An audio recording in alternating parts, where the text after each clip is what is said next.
What's up, ladies and gentlemen of the internet? My name is Jade. This is a Here Is What We Know podcast. We still are the most provisionally approved show on the internet. What does that mean? You don't know, and I don't know either. Joining me in the studio are my esteemed co-hosts. First of all, you don't have a successful podcast without a white guy in the room. It is Simon Anderson. How are you, mate? Good afternoon, Jade and Hannah, and everybody watching. Apologies for the poor camera quality. I'm not sure what's going on. I've got every device in the house turned off at the same time, besides this one. So I have to get back to the drawing board and figure out something that's a bit more better quality. But that's alright, you can still hear me fine, so the show goes on. Yeah, I must say you're coming through loud and clear, Simon, so while you might be moving at 3 frames a second, we can still hear you and you can still add value to the show. It's great to see you. What have you been up to lately before I go to Hannah? Oh, just a little bit of rest and relaxation, some surfing over the weekend, a bit of golf on Friday night. Visited the sauna this morning, so I'm feeling in tip-top shape, and ready to get into some good dialogue. It's been a good weekend. I'm happy. It sounds like a better weekend than Shane Warne has had, but we'll get to that. We'll get to that in a little while. Hannah, how are you going? All is well, thank you. It's great to be here today, and it's a lovely day. It's good to see you both, so thank you. Yeah. Look forward to getting into the news. Yep, we have some highs and lows, well, mostly lows if I'm honest, and coming up on the show today. But before that, just a bit of a softener, bit of a light start to the program. As always, we have the question of the day. This is by far my most favorite segment of the show.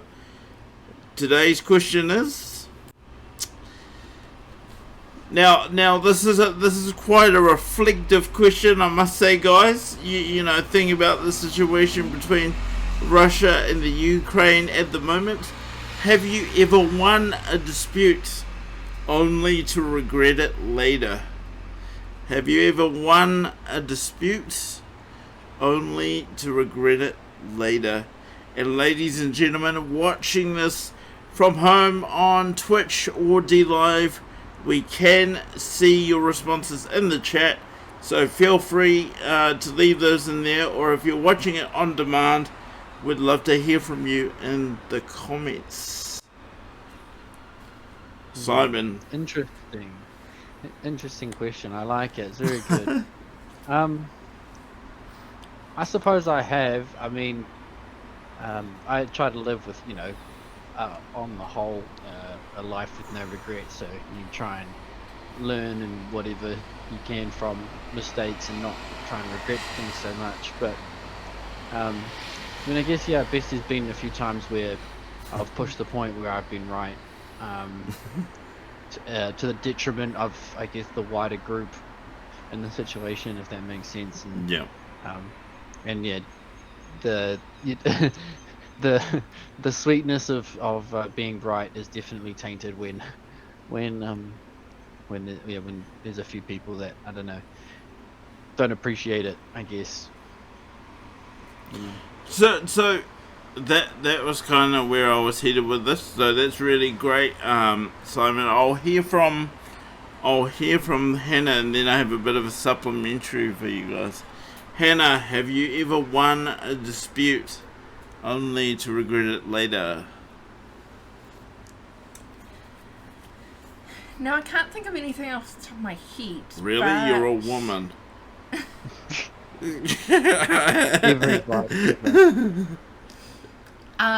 Yes, there are things that have happened, but I can't think of one specific. I think in your case you just had to pick one. I can't think of one. No.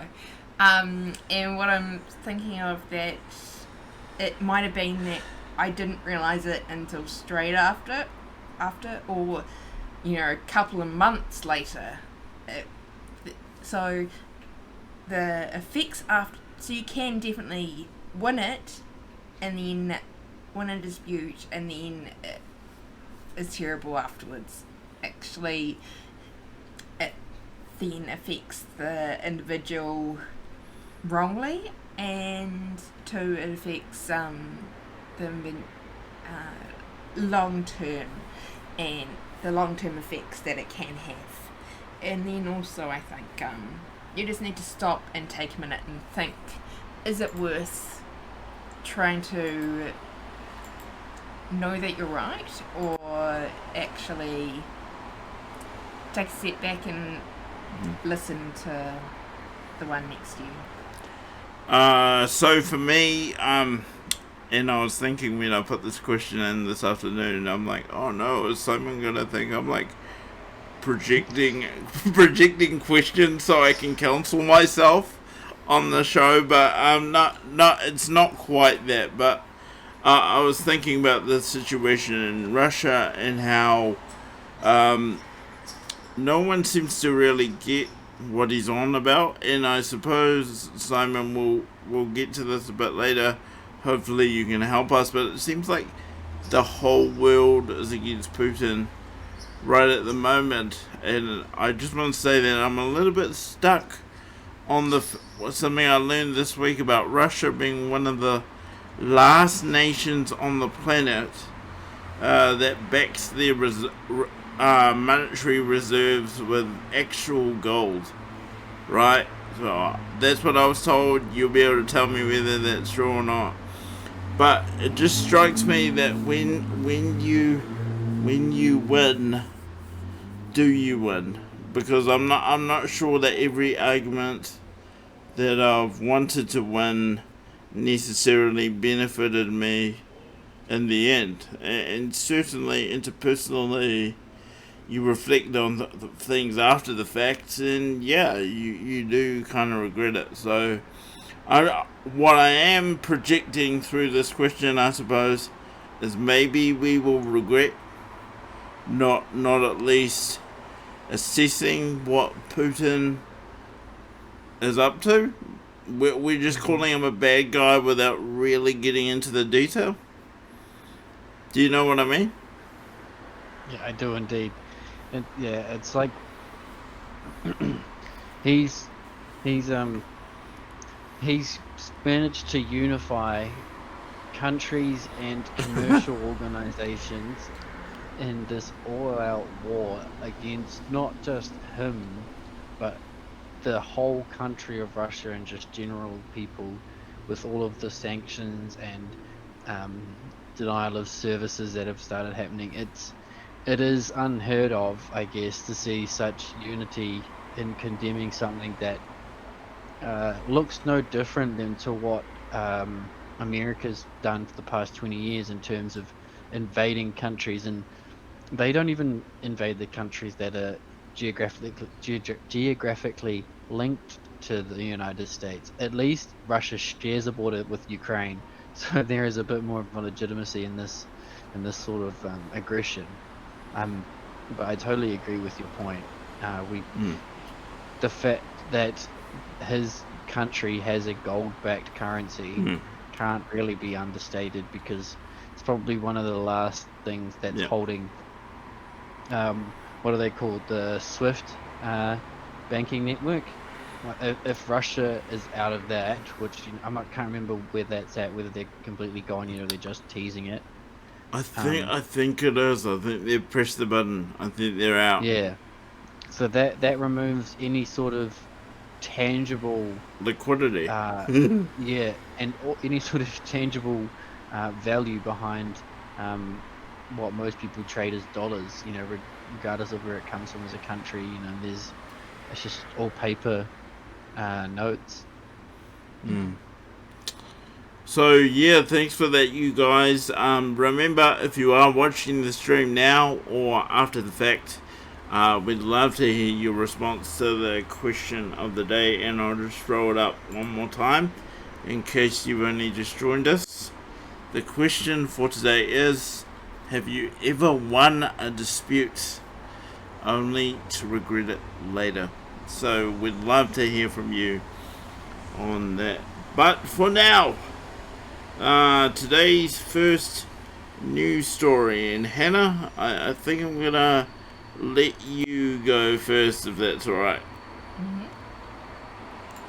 So start talking and I'll throw things on the TV, as it were. So I'm bringing to you the news that the cricketer Shane Warne has died. And why would this matter? Now, apparently this has gone viral and every country is mourning his death. Now, he was a great cricketer, but he did a lot during his time, and there's a big question mark how he died. They're saying it was a heart attack. He was on a crazy crash diet and then on a health retreat. And the thing was, though, his body is now being held he was in Thailand, so we're in COVID, and he was able to go on a holiday. And does that seem weird to you, Simon? It's Australia. That people are holidaying in a COVID situation?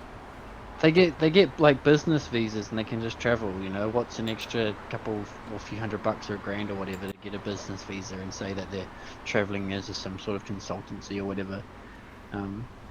Yeah, so rich people have been traveling almost like,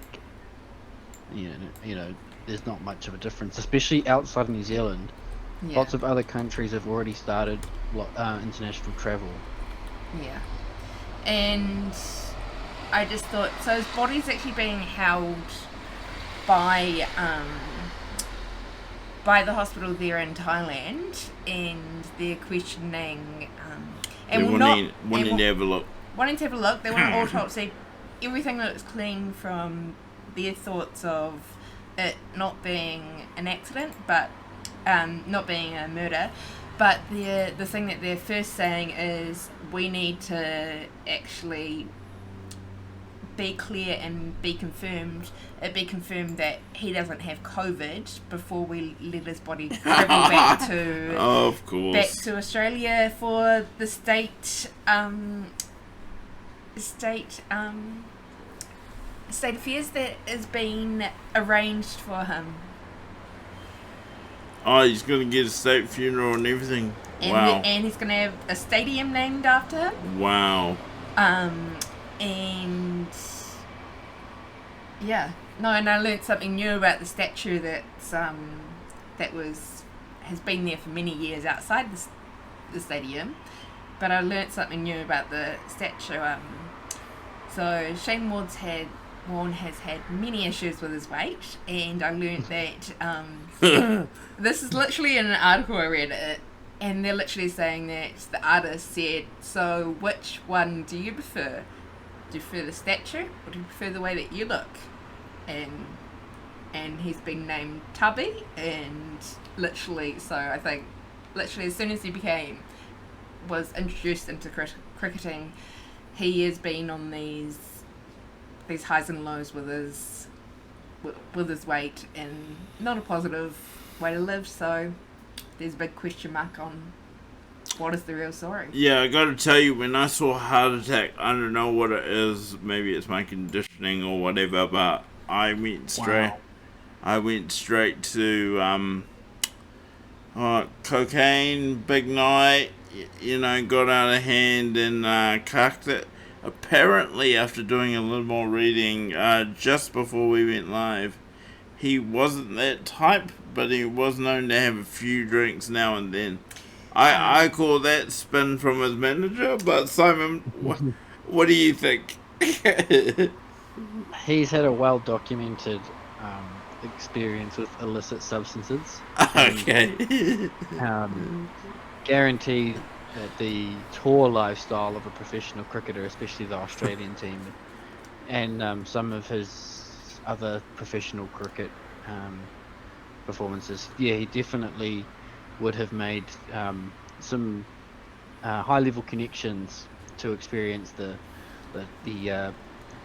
finest of all of the elite entertainment that they indulge in. So. Oh my goodness gracious me! And do you know what, Yeah, Simon? so- I actually What's also that? read something about that.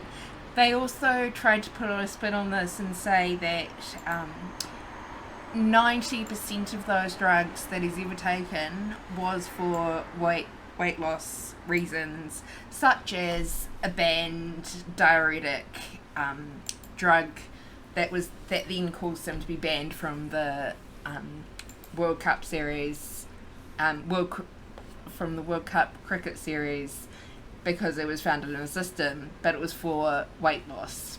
So I reckon that there's a big question mark there on, yeah, I agree with you. That's a big 3.2 on the believable scale for me. Yeah. Yeah. Yeah, no, I think he was probably taking a few performance-enhancing drugs Yeah. during his cricket career. That probably wouldn't help the heart. So, I was saying before the show, Simon, I don't know much about Shane Warne. I'm not gonna pretend, but apparently he was a big deal in cricket, not only in Australia but generally. Yeah, he's probably one of the best spin bowlers in the world. So there's normally two general types of bowling you can do: fast or spin bowl. And he was probably the best that Australia's ever had, and definitely probably like top 5, maybe even top 3 in the whole world. Some people might make a case for the best in the world at like spin bowling. So what he had a really good ability of just kind of lobbing the ball up there in front of the batsman, and as soon as it hit the turf, it would just bounce in just all sorts of directions, and it would just, like when people play cricket, they bat side on, so their legs are sort of perpendicular to the crease. For sure. And so there's a real famous delivery of his where he puts the ball, so it bounces on the what's called the leg side, so behind the batsman, and then it spins back inside behind his legs, and then takes the wickets out behind him. So it kind of bounces across the batsman and then back across behind him and into the wickets. It's pretty impressive. Yeah, so he was pretty special. He's definitely a great bowler, but part of an Aussie era in cricket where they were just the most obnoxious, arrogant, and they were just full of cricket when he was there was real sort of they had a good sort of posh image on top, but at the top level the athletes were ripping into each other while they're out there. Every time the batsman would make a bad strike, you'd have the professional wicket keepers chirping in the batsman's ears and saying all sorts of stuff, and so he was probably one of the worst at that as well. He definitely would spray quite often. You can always count on Aussie to reduce the class of any event that they're a part of. Yeah, well, they are second-class British citizens. Well, So, lower than second-class criminals. Yeah, so the thing that a few comments that I saw from a video, one person said, "Oh, well, he's the one that I'm going to remember the most from my childhood. That's all I remember growing up." And then there was another person who said, "Oh, he was just a larkin. He was just a larkin, just like us, the Aussies. It's all good. That's really cool. That's why we loved him the most, because he was a larkin." And I was like, okay. And then another boy was almost crying, younger boy, because he was trying to say, "Oh my God, my idol." And then one guy said, "I thought Shane was going to be the next Prime Minister. I wanted him to be the next Prime Minister. What's happening, guys? Why did this happen?" Well, I gotta say, I'm being really authentic that I don't have many touch points with this guy, but I do remember seeing quite a bit of him on those hair replacement commercials. So that's all I've got. But I'm not gonna reduce the fact that he's an obvious Aussie icon. He did die this weekend, and yeah, it's pretty rough.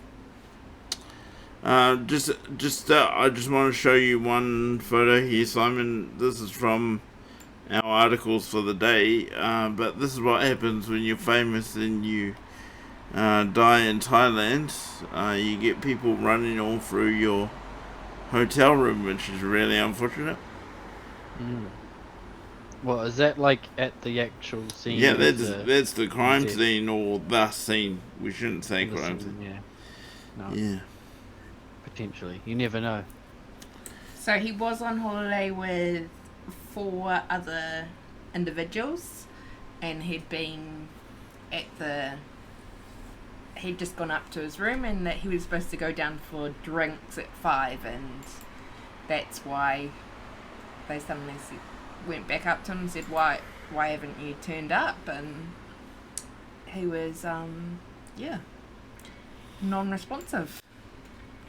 So in a little while, we haven't forgotten, ladies and gentlemen, we're not dancing around the fact that protesters got evicted from the Parliament ground. We will be coming to that very shortly, but right before that, I just want to have a bit of a chat about somebody else we hardly know.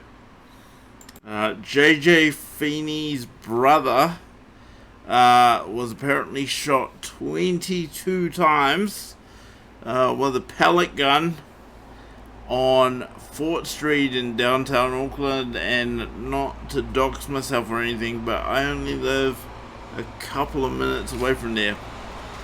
So a lot of our American viewers would be saying someone got shot, big deal. But you don't normally hear about shootings like that. Apparently, the article goes on to say that many of the pellets got lodged in his midsection, and one was a couple actually were lodged in his stomach, lungs. I'm reading and trying to talk at the same time. Sorry.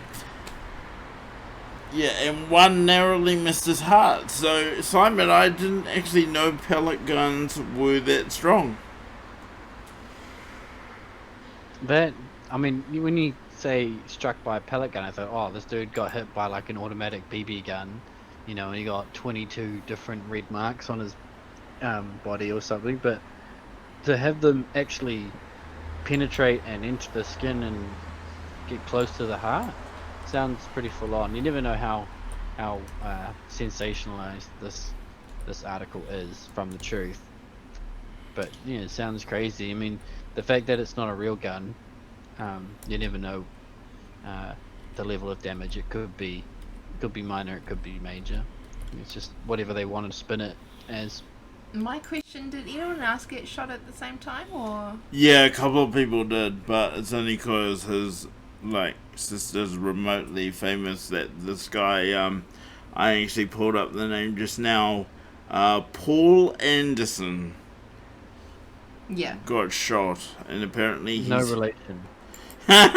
Sounds like it, eh? Feeney is a married name, that I'm guessing. Paul Anderson, 33 years old, was one of 3 victims. 3, yeah. And we can all blame this incident on Lebanese kebabs. What? That's what happens when you go out for a kebab.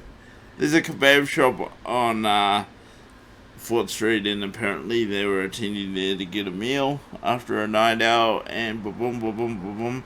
An 18-year-old has been charged in relation to this incident and appeared before court this morning. So, there you go. So the 18-year-old was like, nah, you can't go before me, or obviously just something I'm guessing. Hold on, let me do some scanning. I think he actually just asked for a small kebab, and JJ's brother just laughed and said small, What? You can't eat a whole large one. And then the guy just And then got it all upset. went out of hand as it Yeah. does on a Friday night. That's how it was. Okay. Or whenever it was. But yeah, I don't actually have much else to say on this. I just thought it was really interesting that a shooting happened so close to my house. So there we go. He does not look 33 years old. He doesn't look close either. Hey? He doesn't look close to it. Yeah. My God, there's just, but she's no supermodel either. I mean, jeez, look at JJ. Time has not been kind to her. Can't even see So him. kind's not being to her. Time's not being kind to him either. He just doesn't look right. He doesn't look 33. He looks like I was questioning if you mean younger. So. he looks like a 19-year-old on P. Honestly. Oh, okay, yeah. Yeah, he Happy for that, but you're he's like 13 yeah. or like 70. Yeah. Yeah. Anyway, we're just being very interpersonal at the moment. But Simon, you don't hear about these, do you? Pellet gun shootings? No. That's not like something that that pops up into our news. And you said before, you know, that people from America be like, "Oh, someone got shot, big deal." They'd be like, "So you're telling me it wasn't a real gun? Why is that on the news?" Yeah, You know, exactly. That doesn't even make the local Facebook page.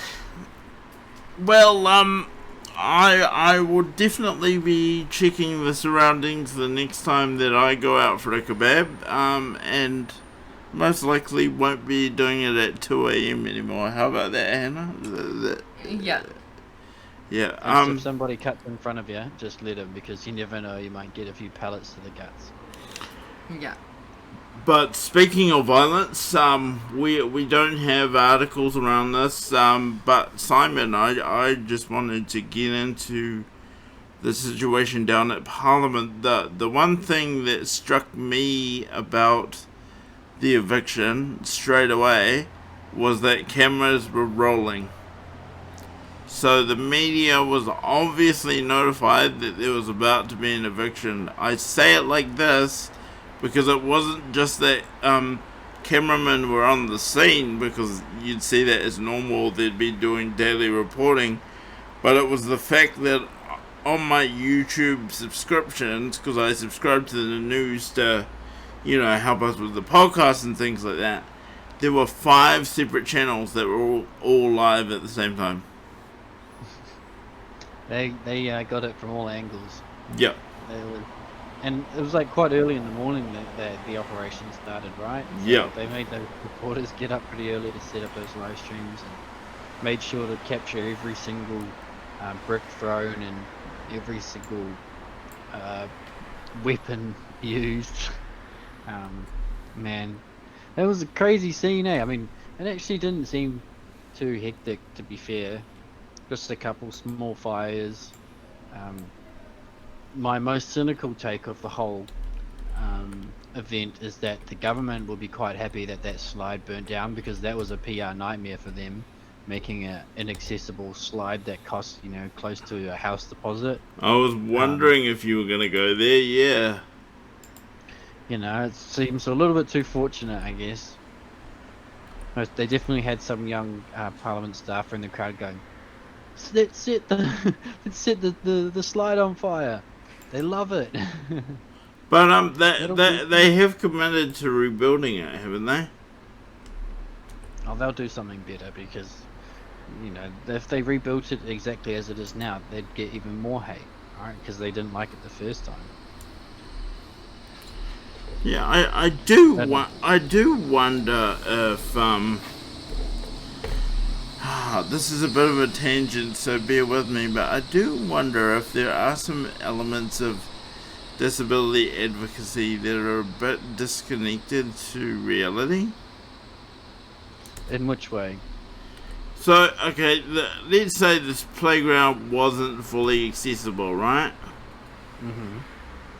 How many do you know actually are? I'm not sure. I think there's a few with like accessible components of playgrounds. You know, there's some things dotted around the place, but I don't know many that actually are. No.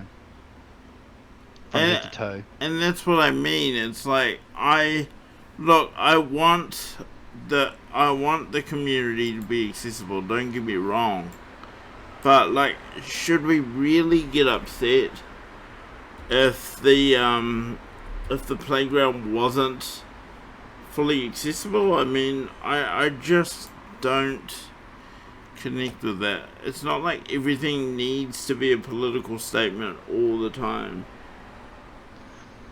I think we've gone past that, actually, Jade. I think anytime anyone makes any sort of contribution to, I guess, you know, the greater good, and it's an opportunity to display your political allegiances and your philosophical beliefs and your trigger words and your safe spaces and your pronouns. So the more you do that, every time you do anything, you get more accepted by the group. That's the way it seems to me. But I mean, it's so weird that last week we were talking about the video of the old man with getting his eyes gouged out. Mate, I rewatched that after the show because obviously being the stream captain here, I got a lot of things going on. Man, that was rough. Yeah, and then since then, right, we had an old man get punched unconscious by an officer. You know, it's just like the violence just gets worse. Have you seen? I'm sure I've sent you that video, or you've seen it, where the older man comes alongside the van, tries to help a lady who's getting attacked by the police, and then an officer comes across and pretty much gives him a 1-2-3 combo, and the old man just falls onto the ground afterwards. It's pretty serious. Do you have a link? I mean, we are live. We can do it live because I'm not sure I've seen it.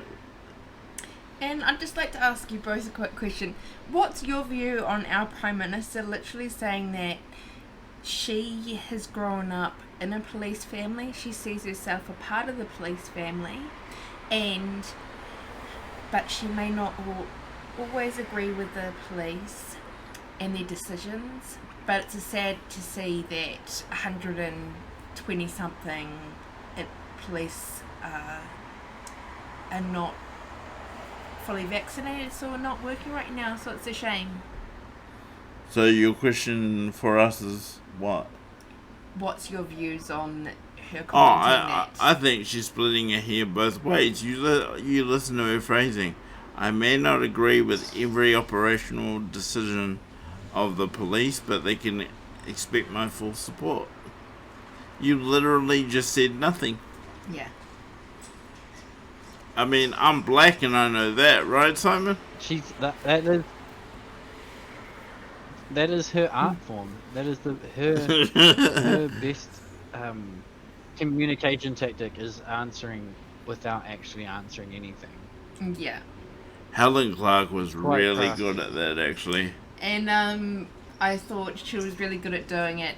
And the way that she also mentioned that there was a certain number of police that aren't out of 40, I think it was 40,000, there is only 120 who are not vaccinated. So what? And it was the police's decision for their mandate. And we are back. Bit of an eventful interlude there. Sorry about that, ladies and gentlemen. Oh wow, everything can happen here on the Here Is What We Know podcast. Hey, just gotta be ready for all of it. It just goes to show how disability responsive we are. Exactly. We can respond to all sorts of situations that present us. Very agile.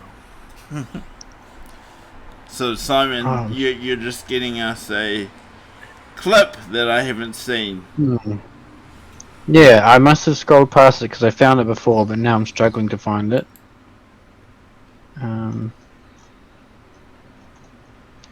It couldn't have just been deleted right then and there. What's going on?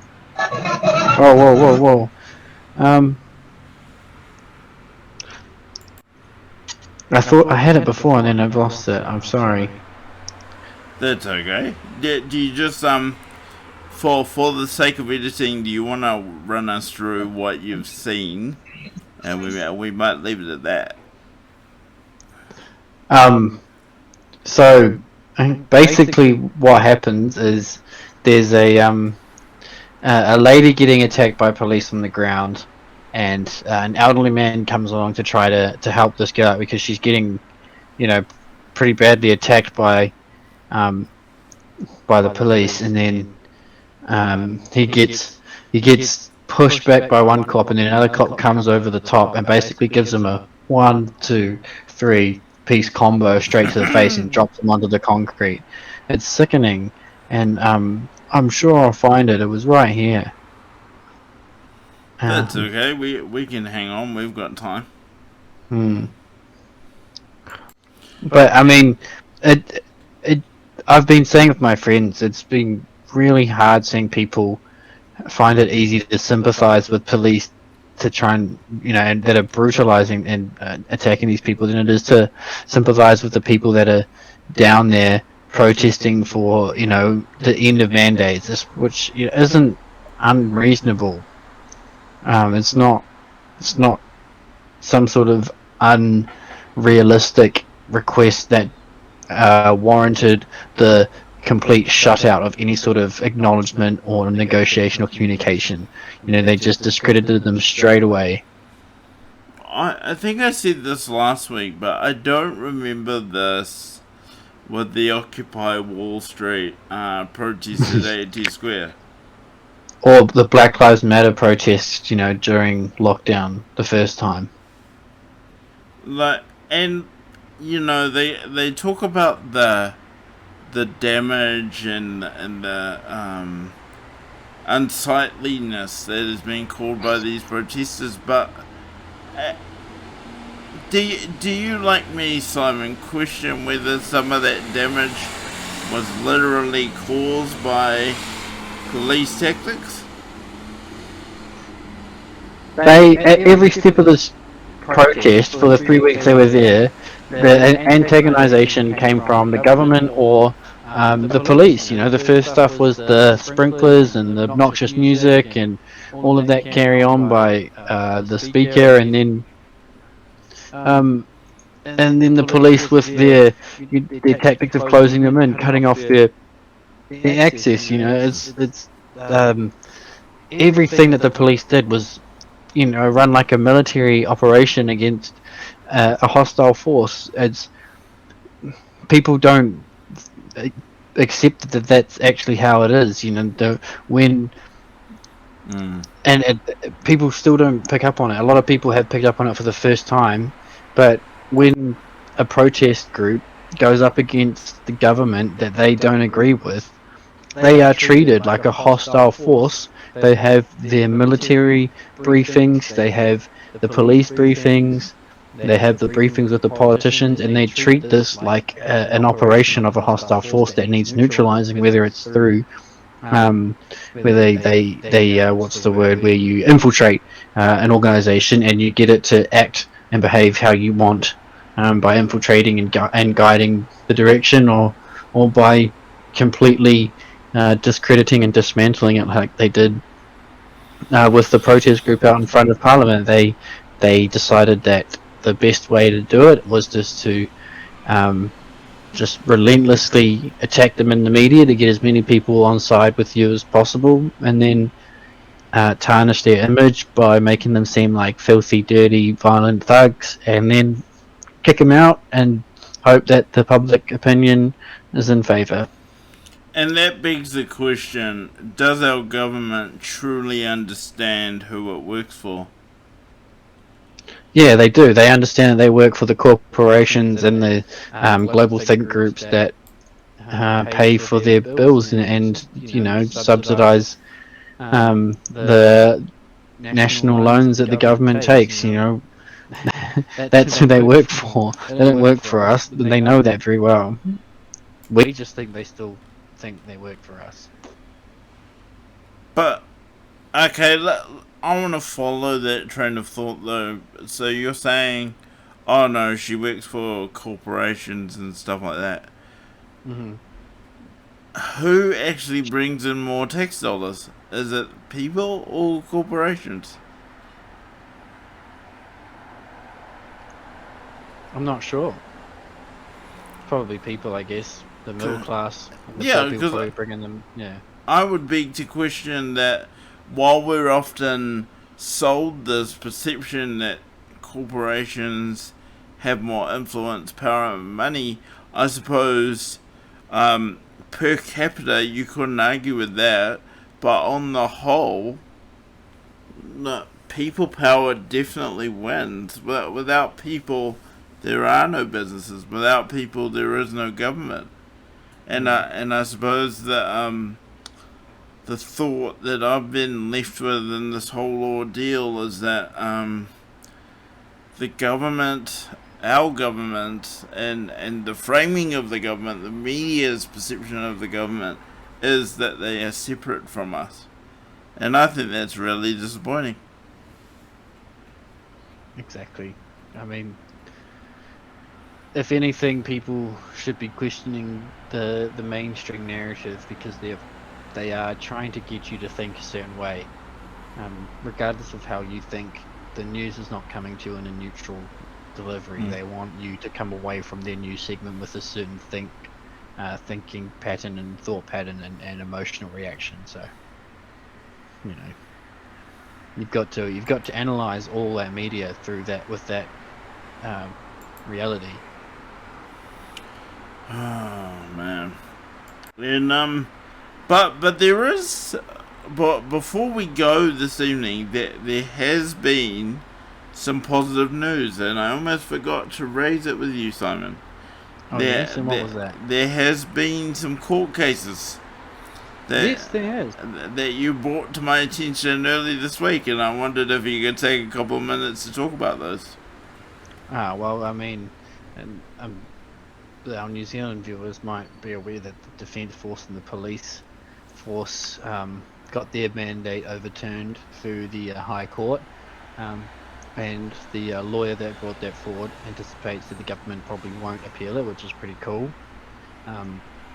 So there'll be a big discussion about, you know, those police officers returning to the job, whether they want to or not, and what they do about the ones that were on the other side of the fence, you know, protesting the mandates that now is technically illegal for their occupation. And then there is the health workers and the teachers going into court to face the same battle. The lawyers taking pretty much a very similar argument, or the principles at least he said of his argument for the Defence Force and using it for these groups, and expects that hopefully the precedent set will help overturn this thing. But the fact of the mandates is that they've done the work that they wanted them to. They got pretty much the majority of the population double vaxxed, and then now they're just using pretty much peer pressure and like psychological psychological efforts to convince people that the booster is necessary, because it'll get mandated soon. But you know, before that, there's always the period where they try their hardest to convince you that it's necessary first. I think the premise in which the court cases were won were for the fact that there is no case for preventing transmission anymore, because there's too much evidence to suggest that and I'm not going to argue this, we've never argued this on the podcast, while the vaccine has been documented to help with symptoms, it's doing absolutely almost nothing to prevent the transmission of Omicron. Yeah, that's right. And so if mass vaccination is an effort to stop transmission, it's not to stop people getting sick, because the assumption is that not everybody is going to get sick with something. So mass vaccination is only an attempt to prevent transmission, to stop people getting sick. And if it's not doing that, then the argument for the mandate isn't sound enough to have it in place, which is the outcome that's happened. So fantastic news. Pity it's come this far before it's happened. Are you actually surprised how well the mandates impacted behaviour, or is it about what you expected? I mean, it's hard to not be too cynical, but I guess it's like they were pretty relentless, bro. Like it was pretty hard to not enter any sort of facet of your life and not have it interrupted by COVID. So if you were any sort of hesitant about getting vaccinated, it was just constantly convincing you that it was the right thing to do. And you have to have, I'm not trying to say like, you know, I've got strong mind, you're all weak, but like you definitely have to have a strong enough mind to be strong in your position, regardless of what it is, because yeah, I mean, there's been some crazy amount of fluctuation in what is considered the truth, or at least the window of truth. You know, I found the mandates quite isolating, and I've been extremely lucky that I've still been able to do the majority, not all, but the majority of my work,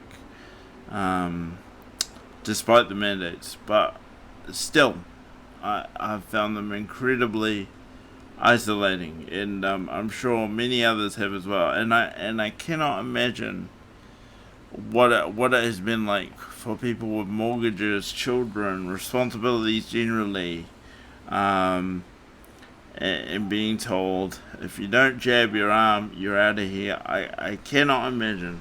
I've lost a few opportunities through these mandates, but not all of them, so I've been able to make do. But my heart goes out to New Zealanders out there that had no choice.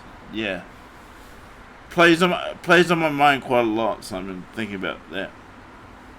Yeah, I mean, people have either not given it any thought or given it very little to the fact that there was quite a number of people at the protests on behalf of band members who they quite legitimately believe lost their life because of the vaccine.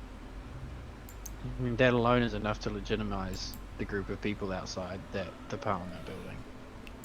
And then, in response to that, I've heard, oh, well, there were other factors, it wasn't the vaccine. That's misinformation. That has to be independently verified by a board of clinicians before you're allowed to go out and say that. Why? If the family believe it, I believe it. Apply Occam's razor. Person fine, no history of illness. Introduce new variable with history of causing said outcome. Said outcome occurs. You can't apply the most likely indicator. Yeah, and how do I put this in a way that doesn't sound black?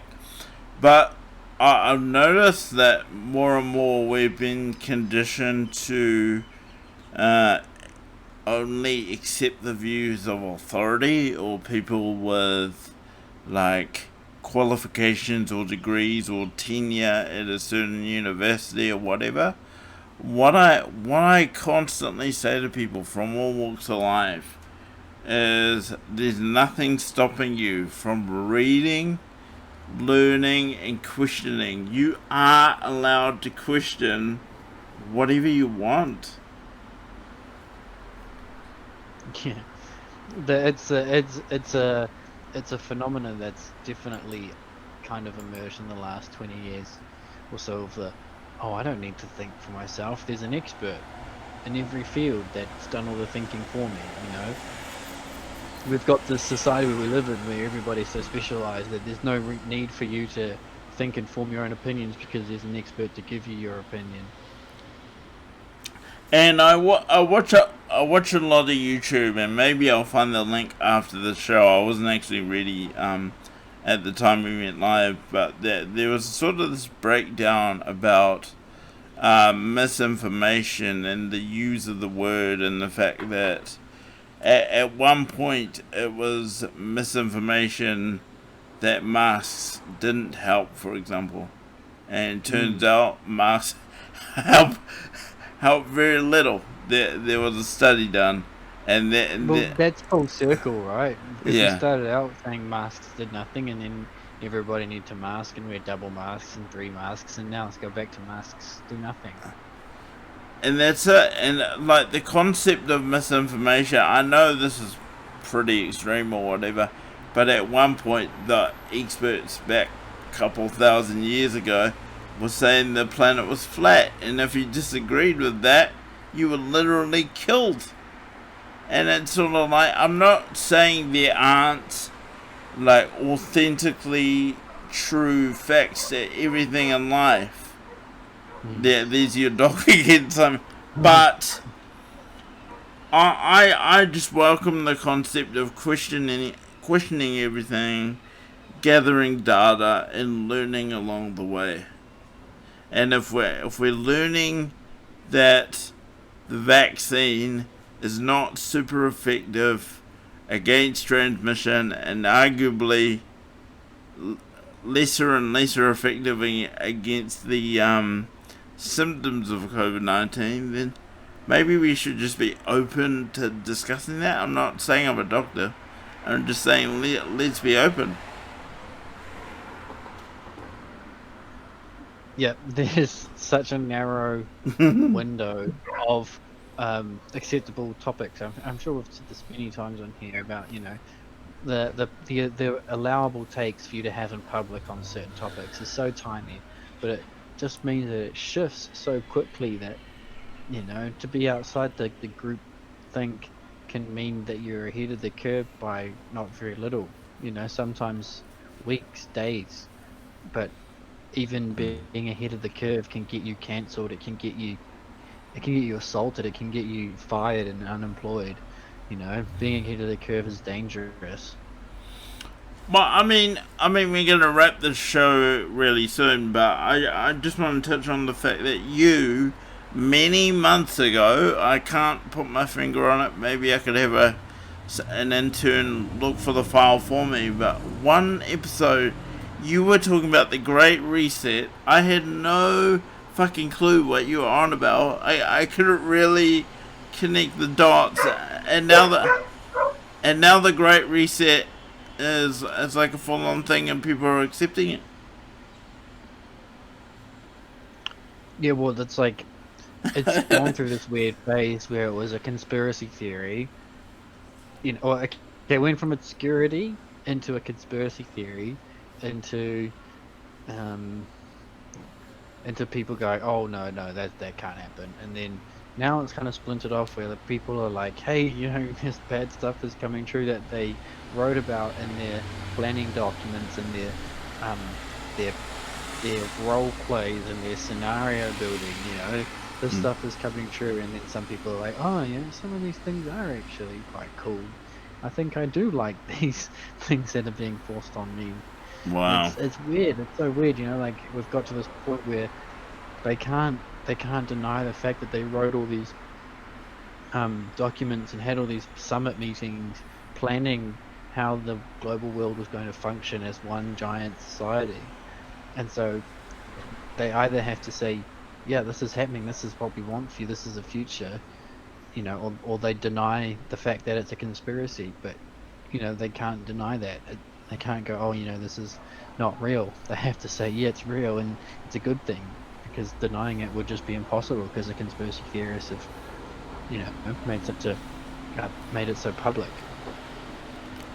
And as we move into our final thoughts now, one of the things that I'm reminded of is Bill Gates is not a medical expert, yet he seems to be quite financially involved with vaccines and the like. So if you want to talk about misinformation, let's remember that we're talking to a computer programmer about a virus, and we seem to be okay with that. I mean, computers do have viruses, but we're talking about separate things. You know what I'm saying, Simon?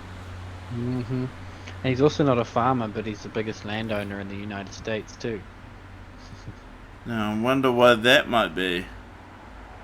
Who knows? You hope nothing too sinister is happening with it. He could definitely home a few people that are homeless. Yeah, I mean, that's a whole nother podcast in itself. But Simon, this has been quite an eclectic episode. Quite eventful if you're watching live. Do you have any final thoughts for the episode today? My final thoughts, as always, is please, give everything that you see about news and events a second glance, and also think, hey, am I being directed to focus on something that isn't truly the right thing to focus on? And is there something else that's happening right now that's probably more of a impact? And the stuff happening in the Ukraine and Russia, there is so little that you can trust that's going to be true. I mean, there's been multiple reports, and we talked about last week, of doctored videos and videos from movies pretending to be true, or stuff from different parts of the world, and the ghost of Kiev and that tank video that had nothing to do with Kiev at all. Yeah, I mean, the United States were no better having Donald Trump as their president, but he was a businessman first, I guess, before he was a celebrity. But the Ukraine president played a president as on a TV show, on a comedic TV show, before he was the real president. So, I mean, is that just some sort of ironic coincidence, or is it some sort of in-your-face symbol or sign that, hey, something might not be right there? So meta, it becomes reality. Final thoughts for me. I said it earlier, you don't have to be an expert to question, and in fact, the framing of what an expert is should probably be in question, because if you take quite a literal view of what an expert is, it's just someone that has spent a really long time thinking about a particular subject, surrounded by other people that have spent a real long time thinking about a particular subject. So, by virtue, as long as you're competent in building a multi-dimensional understanding of something, you too can become an expert. But yeah, not to diverge from the point that you don't need to be an expert to question, and it's something that I'm talking to my daughter more and more about, to question everything, seek out facts, seek out alternative facts, try to break facts that you strongly believe in already, and just grow to realize that you understand nothing about the world, really. and with that, ladies and gentlemen, it has been wonderful to be with you for episode 18 of the Here Is What We Know podcast. 18, or is that a blooper? No, I think it is 18. I've got no idea. Thank you so much for being with us. Feel free to leave comments, reach out to us, like, comment, subscribe, all the good stuff. But for now, thanks for being a part of the channel. Thank you for being a part of the journey. Please stay awesome. And Simon, we'll see you all in the next one.